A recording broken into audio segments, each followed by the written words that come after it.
4033. The monsoons will be upon us directly. The orangutans are unaffected, going about their work of building their nests in the trees for the night's rest. The rainy seasons here in Borneo seem to grow longer with each passing year. But Jeffrey, dear Jeffrey, seems to take them in stride.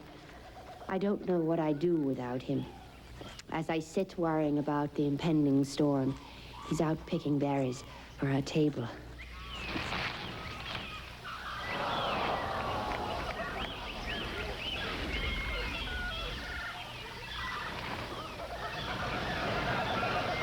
His strong and reassuring presence has been a constant and, in fact, my only source of companionship and comfort these past 4 years. And so my work continues on the adaptive diversity and mimicry traits of the higher ordered primates.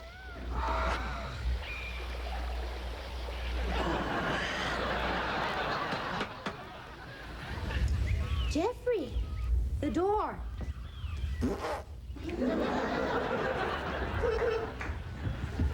Right, I know I'm closer, but I'm writing. Okay, Mr. Lazy Bones.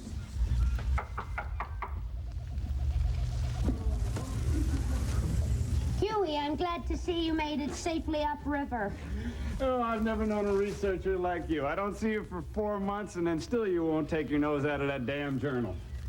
Huey just came in with provisions and chided me once again for always writing in my journal.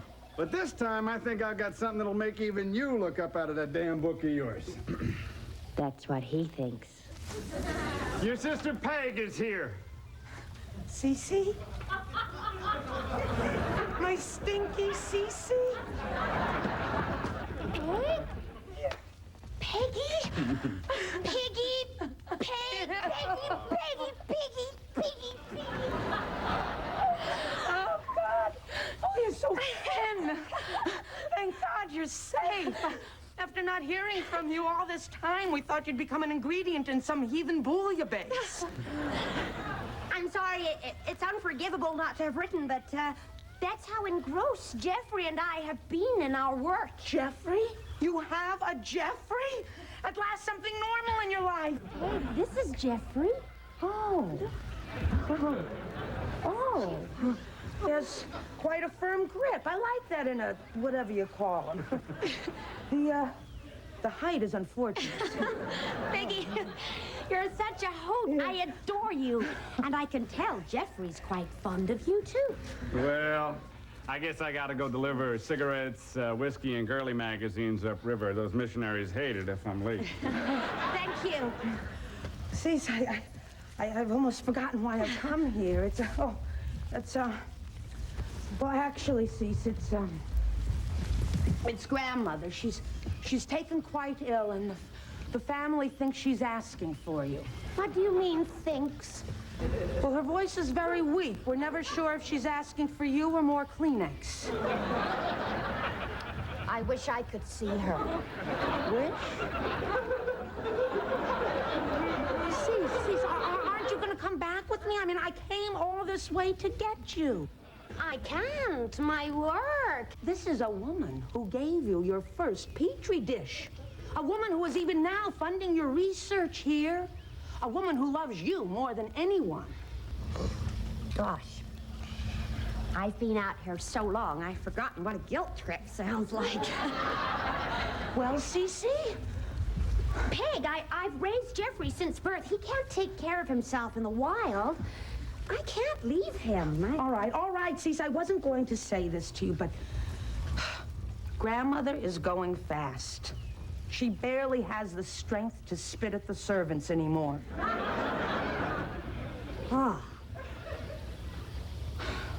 Then I have no choice. I'm going to have to give Jeffrey up to a hostile, primitive, deadly environment and pray that his natural instincts for survival will indeed be strong enough to sustain him. Jeffrey, I'm taking you to New York. Day 7, Manhattan. I've been too busy to write, but Grandmother's now out of danger. We buried her on Thursday. I wanted to return home to Borneo immediately, but Peg insisted it would lift our spirits to see a bit of New York City. I realize now I can never return to what people call civilization. Jeffrey's adaptive behavior is quite startling in this situation. Sometimes I suspect he actually enjoys the nightlife. Thank God we shall be leaving after Peg's farewell soiree tomorrow evening. That's my favorite part. Oh, yes. I love it. I never targeted that one. What a marvelous party this has been. Oh, he's much more fun than the Kissingers. And basically, they do the same tricks. Jeffrey, here's your 8 o'clock present. Stop spoiling him. He is not a human being. He is an animal. And he does not enjoy, appreciate, or understand these doodads. Thank heaven we're leaving tomorrow. Cease, won't you please reconsider? We're family again. Please stay.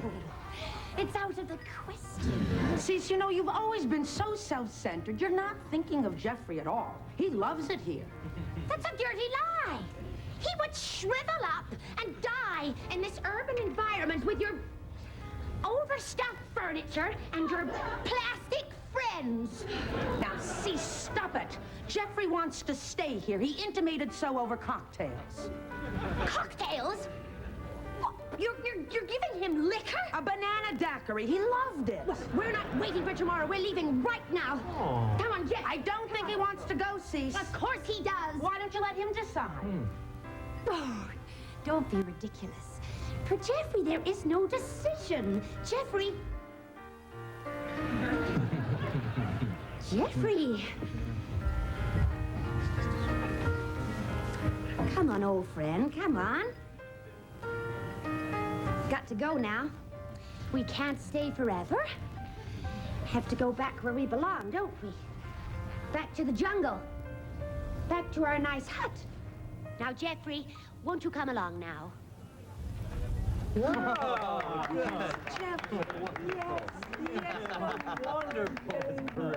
on, sweetheart. Well,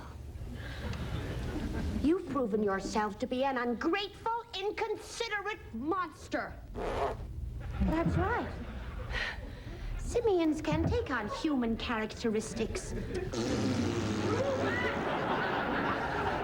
Good night. Cease. Day 4,373.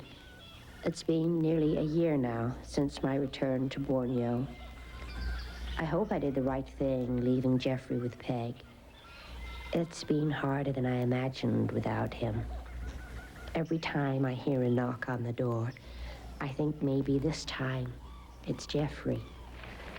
Sometimes I almost think I can hear his knuckles dragging along the floor, and I can almost smell his damp and musky fur.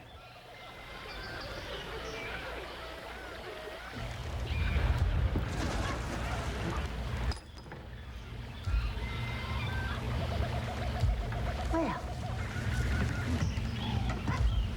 look who's here.